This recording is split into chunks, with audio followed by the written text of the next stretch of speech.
Hello दोस्तों, मैं French हूँ।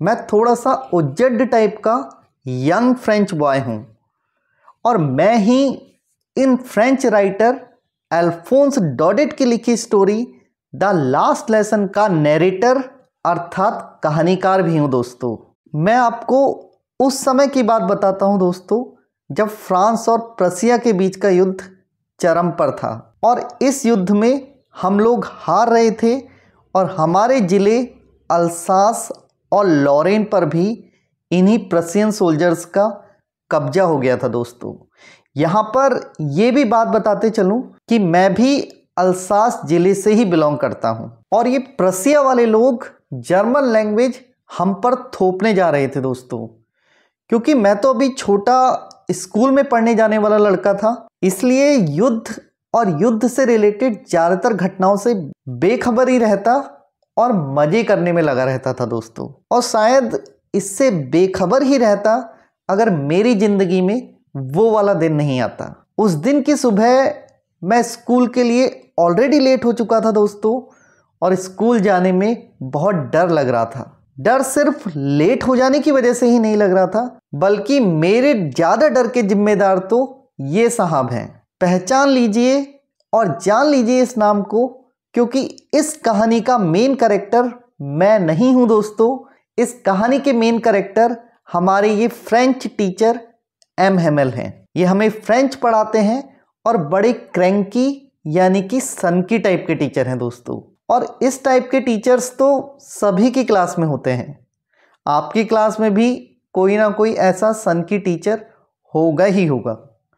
होमवर्क देते हैं, पूरा ना हो पाए तो डंडे से बुरी तरह पीटते हैं। ऐसे ही हैं हमारे ये फ्रेंच टीचर एम हेमेल भी। चलिए अब अपनी कहानी को आगे बढ़ाता हूँ।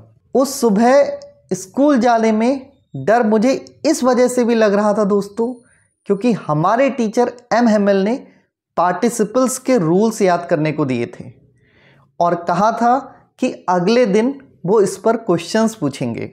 और मुझे तो अब तक आप जान ही गए होंगे दोस्तों कि मेरा पढ़ाई वढ़ाई में ज़्यादा इंटरेस्ट नहीं है। पार्टिसिपल्स का तो मुझे पी भी आज तक समझ में नहीं आया। आज क्लास में बैंड बजने वाली थी दोस्तों, और वो भी परेड सारे बच्चों के सामने निकलती, इसीलिए घबरा रहा था दोस्तों। ऐसी फीलिंग आपको भी पक्का हुई ही होगी दोस्तों। जैसे तैसे डर के घर से निकला तो 3 चीज़ों ने मुझे बुरी तरह अपनी तरफ अट्रैक्ट कर लिया। सही बताऊं तो ये तीनों चीज़ें मुझे चीख चीख कर कह रही थी कि अबे फ्रेंच कहाँ जा रहा है स्कूल, आज स्कूल के गेट के बाहर की चीज़ों का मज़ा उठा। अब मैं आपको बताता हूँ कि ये 3 चीज़ें कौन कौन सी थी जो मुझे पार्टिसिपल्स के रूल्स की अपेक्षा ज़्यादा टेम्प्ट करने का काम कर रही थी। एक तरफ एम हेमेल के दिए हुए वो पार्टिसिपल्स के रूल्स थे और दूसरी तरफ ये 3 अच्छी चीज़ें। The first thing was the weather, मौसम गर्म और सुहावना था। और दूसरी चीज़ बर्ड्स की वो चर्पिंग यानी कि चहचहाट थी दोस्तों, जो कि जंगल के किनारे से आ रही थी। And the third thing Prussian soldiers की वो ड्रिलिंग की आवाज़ थी, जो कि 100 मिल यानी कि आरा मशीन के पीछे से आ रही थी। ये तीनों ही ज़्यादा टेम्पटिंग थी बजाय कि उन रूल्स ऑफ पार्टिसिपल्स के। लेकिन मैं भी बहुत बड़ा वाला था दोस्तों, इन टेम्पटेशंस के चक्कर में पड़ने वाला कतई नहीं था। अपनी भावनाओं को कंट्रोल करते हुए मैं स्कूल की ओर भागा। मैंने अपने आप से कहा, इन तीनों चीज़ों की तरफ आकर्षित नहीं होना है, स्कूल जाना बहुत ज़रूरी है। अब थोड़ा अपने स्कूल के रास्ते के बारे में बताऊं दोस्तों। हमारा जो स्कूल का रास्ता है वो टाउन हॉल से होकर गुजरता है। टाउन हॉल में एक बुलेटिन बोर्ड लगा हुआ है। आज जल्दी में जब मैं इस टाउन हॉल से गुजर रहा था तो मैंने बुलेटिन बोर्ड के सामने बहुत बड़ी भीड़ इकट्ठी हुई देखी। बुलेटिन बोर्ड के माध्यम से हम लोगों को न्यूज़ पता लगती है। पिछले 2 सालों से जब से ये कमबख्त युद्ध शुरू हुआ है, सारी बुरी खबरें इस बुलेटिन बोर्ड के माध्यम से ही तो हम तक पहुंचती हैं।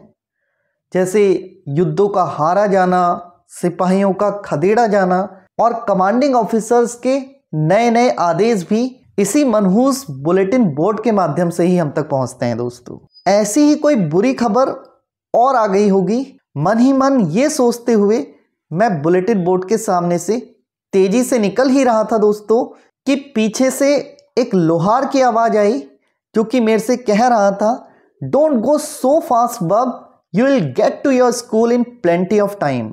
इतनी तेज मत जा बच्चे, तो स्कूल आराम से पहुंच जाएगा, बहुत समय है अभी। उस लोहार के इस कमेंट को मैंने नेगेटिव ले लिया दोस्तों, और मैंने सोचा कि देखो कैसे दिन आ गए कि आज सभी मेरा मजाक उड़ा रहे हैं और ये कहना चाह रहे हैं, जा बेटा जा, तू जा स्कूल, जा स्कूल, फुर्सत में जा, बहुत समय है ना तेरे पास, तो आराम से जा। इस कमेंट के बाद तो मैंने अपनी स्पीड और भी बढ़ा दी दोस्तों। जब तक स्कूल के पास वाले एमएमएल के लिटिल गार्डन के पास पहुंचता तो आउट ऑफ ब्रेथ हो चुका था, सांस बुरी तरह फूल रही थी। यहीं से सरप्राइजेज का दौर भी शुरू हो गया दोस्तों।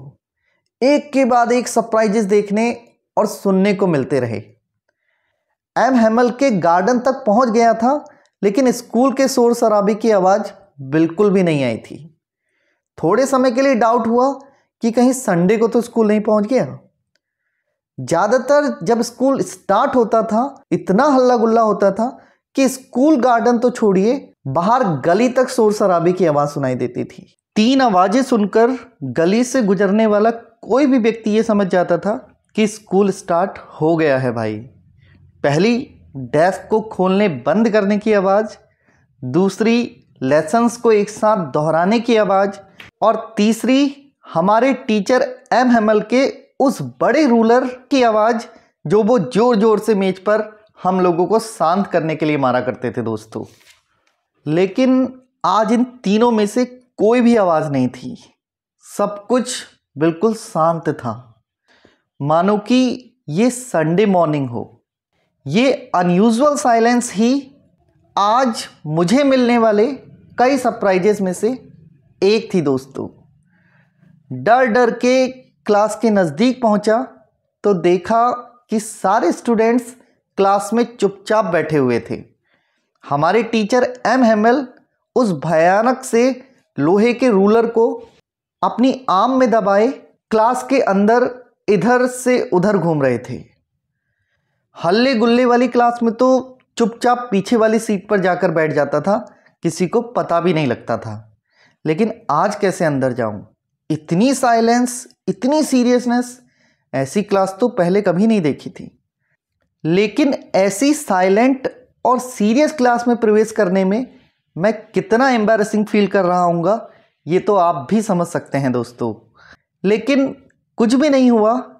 एमएमएल ने मुझे देखकर बहुत दयालुतापूर्वक कहा, go to your place quickly little Franz, we were beginning without you. Teacher की इस लविंग और काइंड टोन ने भी मुझे कम सरप्राइज नहीं किया था दोस्तों।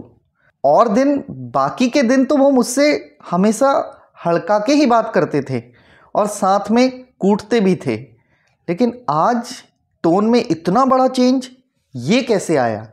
मैं ये सोच सोच कर भी सरप्राइज हो रहा था। लेकिन चलो, जान बची तो लाखों पाए, और मैं बेंच के ऊपर से कूदते हुए अपनी डेस्क पर पहुंचा और बैठ गया। अभी अपने डर से धीरे धीरे बाहर आया ही था कि अचानक से एक और सरप्राइज मेरा इंतजार कर रहा था। ये थी एमएमएल की वो ड्रेस जो उन्होंने आज पहनी हुई थी दोस्तों। वो beautiful green coat, frilled shirt यानी कि झालरों वाली कमीज और छोटा काला रेशमी कोट। ये स्पेशल क्लोथ्स तो दोस्तों वो सिर्फ स्पेशल ओकेजन्स पे ही पहनते थे, जैसे कि इंस्पेक्शन डे वाले दिन या फिर प्राइज डिस्ट्रीब्यूशन वाले दिन। लेकिन आज उन्होंने ऐसे कपड़े क्यों पहने थे? उनके कपड़ों ने मुझे सरप्राइज कर दिया था। लेकिन वो चीज़ जिसने मुझे सबसे ज़्यादा आश्चर्यचकित किया था दोस्तों, वो थी हमारी क्लास की पीछे वाली बेंचेज जो हमेशा ही खाली रहती थी, लेकिन आज उनमें गांव वाले बैठे हुए थे, और वो भी हम स्टूडेंट्स की तरह ही वहाँ पर चुपचाप बैठे हुए थे। पीछे बैठे हुए गांव वालों में एक 3 कोने वाला हैट पहने हुए ओल्ड हाउसर थे, एक रिटायर्ड मेयर थे, एक रिटायर्ड पोस्ट मास्टर थे, और अन्य भी बहुत सारे गांव वाले थे दोस्तों। सबके चेहरे पर एक दुख का भाव था। ओल्ड हाउजर तो अपने साथ एक ओल्ड प्राइमर भी लेके आए थे। शायद वो प्राइमरी क्लास वाले बच्चों को कुछ पढ़ाना चाहते थे। अभी मैं इन सभी चेंजेज और सरप्राइजेज के बारे में सोच ही रहा था कि अचानक से एम हेमल अपनी चेयर पर आए और उसी वाली गंभीर और सज्जनता वाली टोन में जो थोड़ी देर पहले उन्होंने मेरे लिए यूज की थी दोस्तों, हाँ उसी जेंटल और सॉफ्ट टोन में वो बोले, मेरे बच्चों ये लास्ट लेसन है जो मैं आपको आज दूंगा। बर्लिन से आदेश आया है, अल्सास और लॉरेन के विद्यालयों में सिर्फ जर्मन लैंग्वेज ही पढ़ाई जाएगी। कल से आपके नए टीचर आएंगे जो आपको जर्मन पढ़ाएंगे। ये आपका लास्ट फ्रेंच लेसन है, इसीलिए चाहता हूँ क्लास के दौरान अटेंटिव बने रहो। अपने टीचर एम हेमल के ये वर्ड्स मेरे ऊपर ऐसे गिरे दोस्तों मानो कि बिजली ही गिर गई हो। अब मेरे समझ में आ रहा था, अच्छा यही बुरी खबर थी जो कि टाउन हॉल के बुलेटिन बोर्ड पर लगी हुई थी और जिसे देखने के लिए वहां इतनी भीड़ जमा हुई थी। ऐसी खतरनाक न्यूज़ सुनकर मैं तो सोच में ही पड़ गया दोस्तों। मेरा अंतिम फ्रांसीसी पाठ, क्यों? मुझे अभी तो फ्रेंच लैंग्वेज अच्छे से लिखनी भी नहीं आई थी। आगे मुझे कुछ सीखने को नहीं मिलेगा। अपनी मातृभाषा फ्रेंच की पढ़ाई मुझे यहीं रोक देनी होगी। अरे आपको कैसे बताऊं कि उस समय मुझे कितना बुरा लग रहा था दोस्तों। मुझे ये सोच सोच कर बुरा लग रहा था कि जब सर पढ़ा रहे थे तो मैं जानबूझकर कैसे क्लासेस बंक कर देता था। कभी बर्ड्स के एग ढूंढने चला जाता था तो कभी सार पर स्लाइडिंग करने के लिए।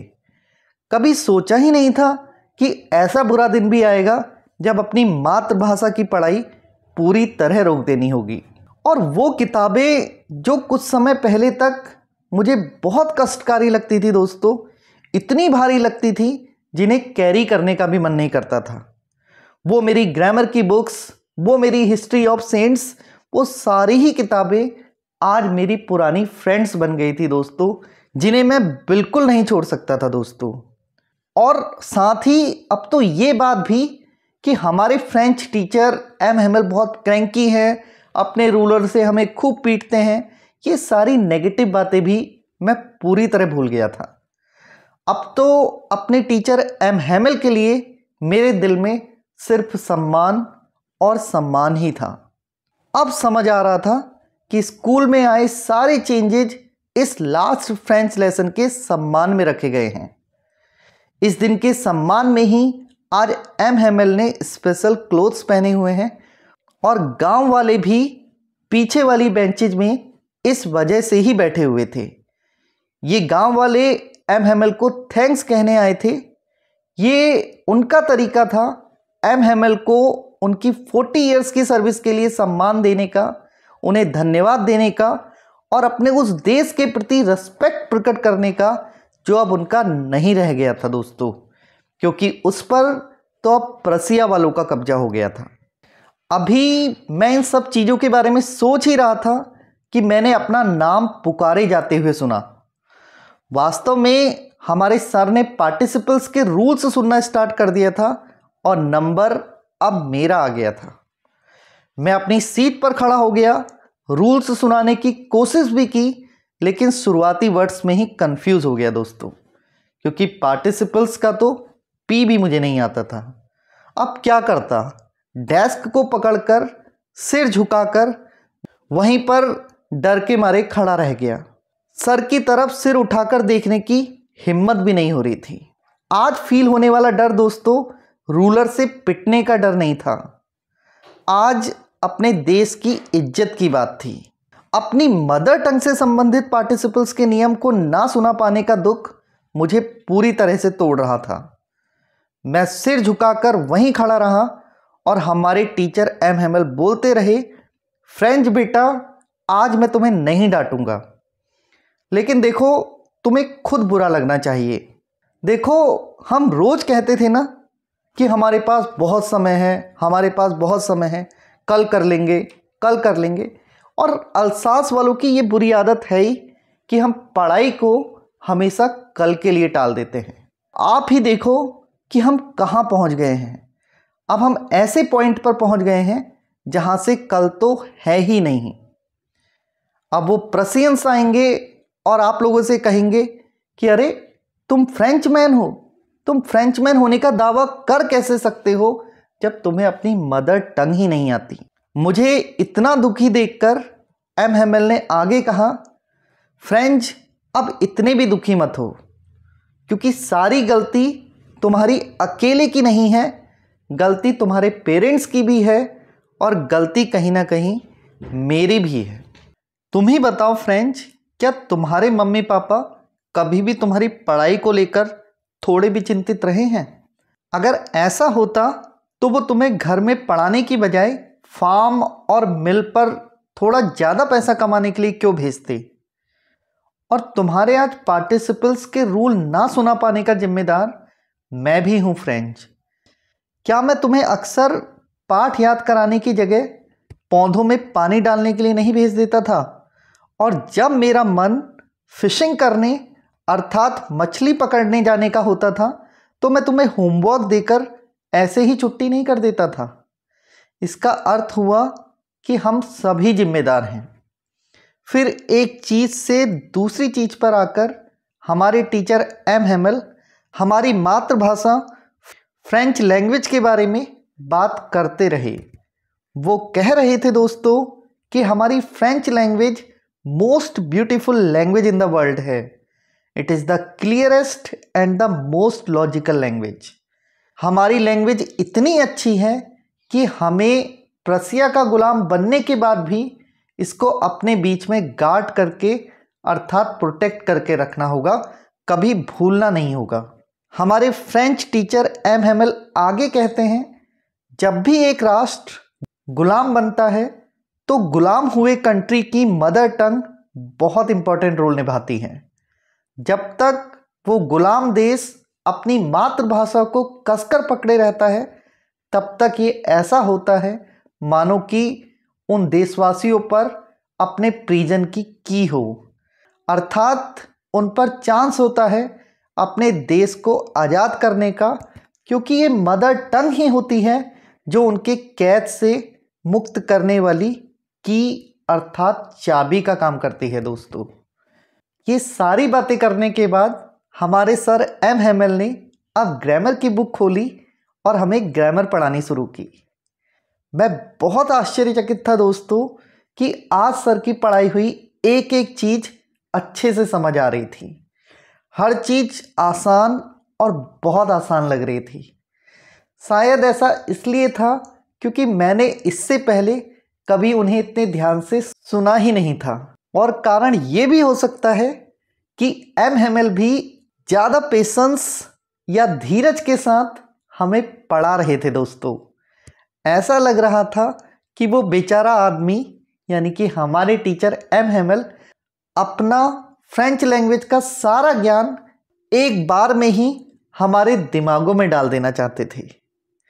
ग्रामर के बाद हमें कुछ राइटिंग वर्क दिया गया। दोस्तों, उस दिन हमारे टीचर एम हेमेल हमारे लिए नई कॉपीज़ लेकर आए थे और इन कॉपीज़ के फ्रंट पेज पर मोटी मोटी राइटिंग में लिखा था फ्रांस अल्सास, फ्रांस अल्सास।